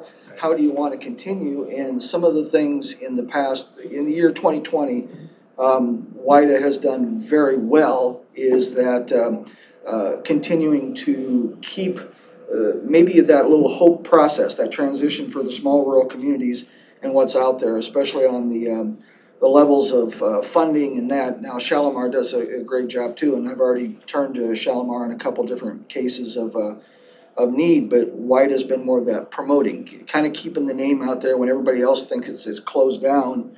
She did the opposite. She kind of was trying to help rise up some of those businesses that were kind of shut down during the COVID, so did a nice job, so. And we're a supporter. The mayor, and you guys know Alan real well, asked me the same question. Mike, where do you want? As far as what do you believe in? Because Shalimar was at the meetings and there's really wasn't a need. But he asked about Erica and WIDA, and he sees the need. So from the community side, Trainer sees the need for WIDA. okay. Appreciate that. I appreciate the feedback. I really do. I would like to say one other thing, just real quick before I go, and just I want to commend. I've been working in public administration and worked with the Center for Rural Affairs for 10 years as a director, and working in rural communities. This Board of Supervisors during COVID deserves applause, accolades, all the things that you've done. When I first moved in as a new person, and of course you move in and then you shut down the towns like you do. Who do you turn to? Lynn was the first person walked in my door just to say hello. Tim was there within a week or two delivering hand sanitizer. I still got those pictures. Wonderful. Scott met right away with WIDA. Brian, Justin, I get to meet you now, but I cannot tell you how refreshing working with county governments over the last 25 to 30 years. You do it well. You do it very well. And this COVID, and Matt's not here, I tell him it was just absolutely fantastic. All the things you've done to put yourselves out as an accountable Board of Supervisors. So from a city administrator side of things, I cannot tell you how delighted I am to just get to know you. And Melvin too, for the first time. Appreciate it. Thank you, Mike. Appreciate it. Thank you. So that I guess we're all on the same page. So is Michelle gonna run it in the interim while we're looking for someone, or? I guess She's gonna help. we're gonna do everything we can. Michelle's supposed to help us, and she's gonna take the mail and everything, and we're gonna do a lot of emailing and calling. Okay. And, Kind of organize yeah, the candidates and. we're hoping that we can start doing interviewing, what was it, the 24th, I think? You're actually in the first 48 hours of Yeah, asking the yeah, questions, of us yeah. knowing and responding as recently as last night. Okay, And, wow. and So Eric, you Eric voted to is, get a position posted and up and going? Okay. yeah, Eric is gonna be, within a phone's reach. She's trying to help her family, and we Sure. understand. But she's gonna be there to help guide a little bit too. Okay. And, but we've got a full calendar this year, so, but some of the stuff we had planned last year couldn't happen because of COVID, but of course, then she was busy running around to businesses that were established needing help with COVID, filling out paperwork and that's her job. I mean, that was what she was supposed to do, and she helped a ton of them. Yeah. So, but Okay. we'll make it work, Okay. so. Well, thank you very much. Yeah, appreciate it. For what Thanks you for do. coming in, you guys. Yep. Thanks for what you My do. meter's about done. Yeah, me too. But I do appreciate it. Thanks for your time. Yep, thank you. Mike, Keep is us, that Center for Rural Affairs, is that based out of Lexington? No, but funny you mentioned Lexington. I work a lot in Lexington for other reasons, but it's based out of Lyons. I worked with Chuck Hassebrook and That's some the of guy, his name, yeah. He ran for governor, and actually I Yeah. worked for 10 years working just on rural community development. And What's he doing now? He Uh, retired? he said, well, he switched the governor from the gubernatorial side of things. I think he got kind of burned in a race, but now he's working with wind energy and Okay. things of that nature. So he's doing well. I work a lot with economic development. I enjoyed the leadership development I worked with. I know the county probably remembers favorably and unfavorably, but I was one of the original pillars. I helped sit around the table with hometown competitiveness. HTC was, and that was, I can remember the original sitting around with the designers of that, with the Center for Rural Affairs, and putting it together. We were pretty proud of it at the time, but then I got into public administration. I don't know what I was thinking, but There was another guy, worked with Chuck. Who were some of those other guys? And I think he was here in Carson when we did that. they were all here. Mylan Wall was probably here with you. Craig Schroeder was on the youth side of things. Don Mackey was on the Don Mackey. entrepreneurial side. You remember more than I do. They're all good friends of mine. So like I said, yeah. Okay. Well, again, thank you, and keep us up to date. Thanks, guys. Okay. Appreciate it. Yep. Thanks for coming.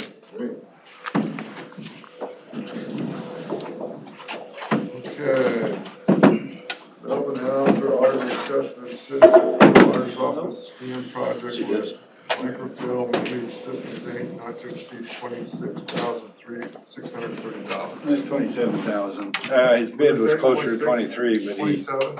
Yeah, Kurt came in last week and looked at the personnel files and the payroll stuff that we need to keep for a long time. And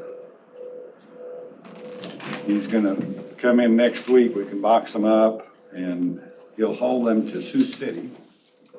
And he's got some people up there that do the scanning, and that way we won't have to store them. We get all that stuff scanned and out of the road, and we won't have to mess with it.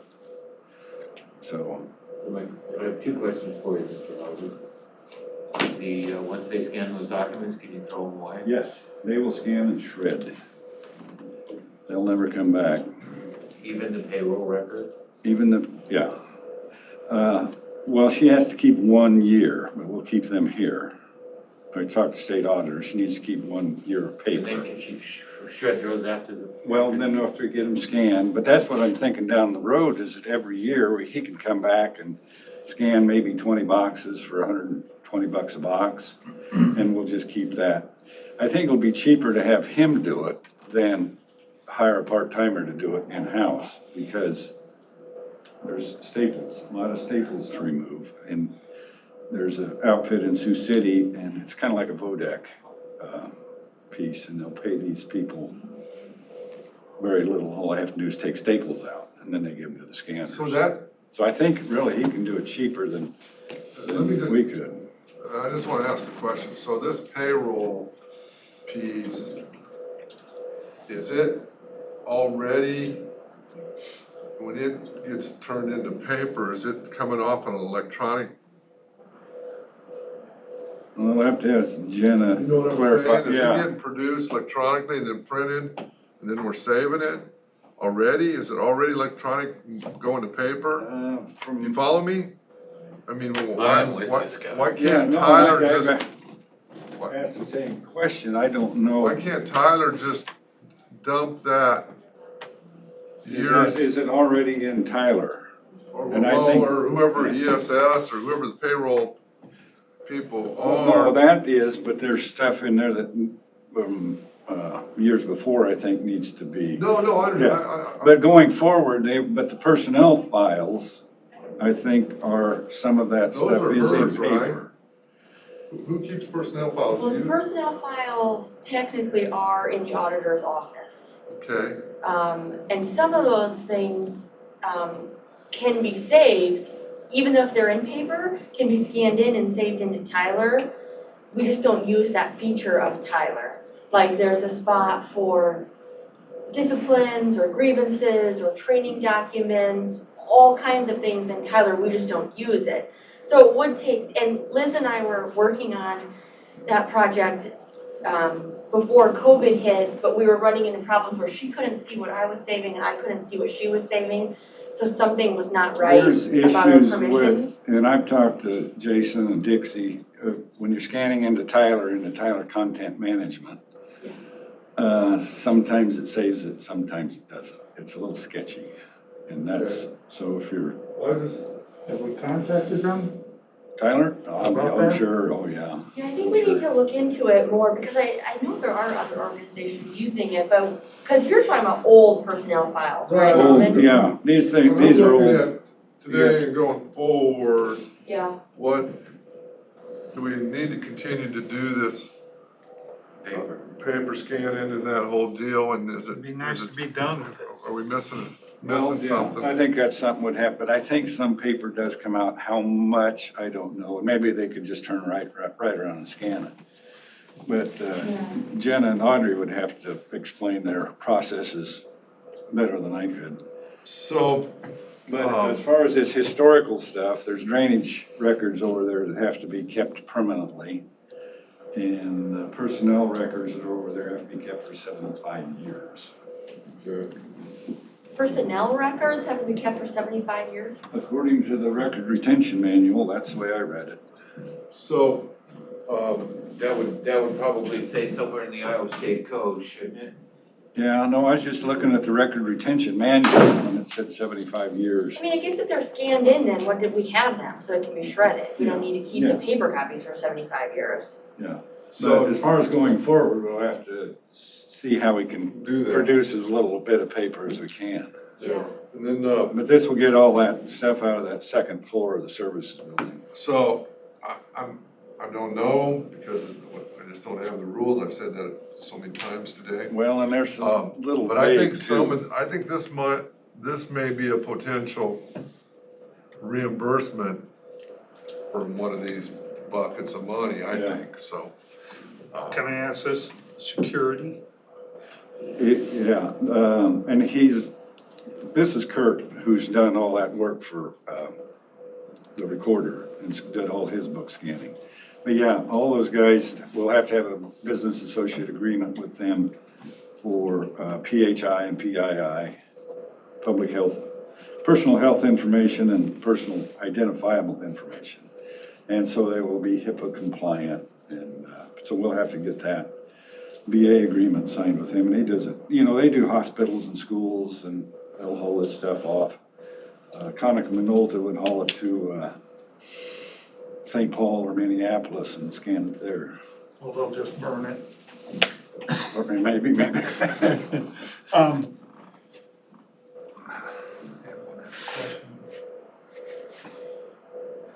Let it go. Okay. You got money in your budget for this? I may have, I didn't budget for it because I didn't know we were gonna tear that building down this spring. I guess I assumed that we wouldn't get rid of our storage building until we had more storage. So when I budgeted, I didn't budget for it specifically. You can move some of the I might funding be you able- have for employees. Yeah, there might be money in the budget. Yeah. Will it be done by June? Will that be done by, yeah, he'll haul that stuff out of here next week. So then you would be in your budget, you're just gonna have to transfer it to another line. Right. Okay. I don't think that, I just let you know what we're planning. I had thought it was gonna be more like 50,000 in my estimate, but, and I thought, well, maybe we could, use bonding money or something. I just think if we get a chance, this may be a cost you may be able to recoup, so just. Yeah, we'll mark it 119. I just gotta get a So motion in a you second. made a comment that I'd like to ask one more question about if I can. You said sometimes if you scan it to Tyler, it works and sometimes it doesn't? Yeah, sometimes they can find it. Dixie has trouble finding stuff. Then we need to get that fixed or we need to get a different system. I agree. And well, this particular stuff can be just scanned into a shared file, even put on a zip drive or something. It doesn't have to go into Tyler Content Management. But I talked to Jason Slack a couple weeks ago and he says, yeah, he's looking for something and he can't find it. Tyler will take some of this stuff and archive it. Who's our Tyler rep? Our Tyler guy is David Byer, probably is your best. Yeah. So we need to probably get with David and tell him that he needs to get with Tyler, they need to get it fixed, or we need to look at something different. Well, we may not be, like, again, I'm exaggerating, probably there's 1,000 switches, and there may be a switch that isn't turned on, or Yeah. somebody hasn't got that. Well, we had information or trouble whatever. several years ago when Darlene was trying to look at her stuff and somehow she saw everything. So, yeah, it's a tricky business on those preferences and buttons for who can see what. so we need a motion in a second. I'll make that motion. Supervisor Shea, motion. I'll second. Second, Supervisor Roby. Any other discussion? I'm sorry, I stepped out a minute, but how are you funding this? I may have enough money in my budget. Oh, you have? Or, what I had thought about earlier that we might use it as, putting as a capital project bond for it. Or Scotty suggested that we might be able to get some bucket of the COVID money. Oh, sure. For us. Okay. That's what that's the route I was going, is maybe just. But no, I just need to get it out of the second floor before you destroy all those personnel records. Well, if worse comes to What's worse, your he has bulldozer? money in his, employee line. Yeah. That he can move Shift over and around. cover this cost. Yeah, okay. So either way, it's not. This is not new money you need to get from us or something. No. You got it. I'll check with the budget. Maybe I'll have to ask for some gaming help or something, but. Okay, any other discussion? No, I'm good. All those in favor say aye. Aye. Aye, those opposed, like sign. Okay, real quick, before we go into closed session, Leanne, I think we had two or three today, two for sure. We're gonna have to get a decision made, because that money we're giving to WIDA is probably not legal according to what we've seen. So And we it's have probably 2080 too. agreements with these folks, don't we? Do we not? No, I don't believe so, not with WIDA. We have a contractual agreement with them. I don't think we have a 2080 with Advanced Southwest Iowa. Yes, we do. We have a contract with Advanced Southwest Iowa. 2080 agreement? We do? It doesn't necessarily have to say 2080, it just has to be a contractual agreement. I mean, Well, I think that's the question that everybody's asking is, because the code says 2080 agreement, but as a.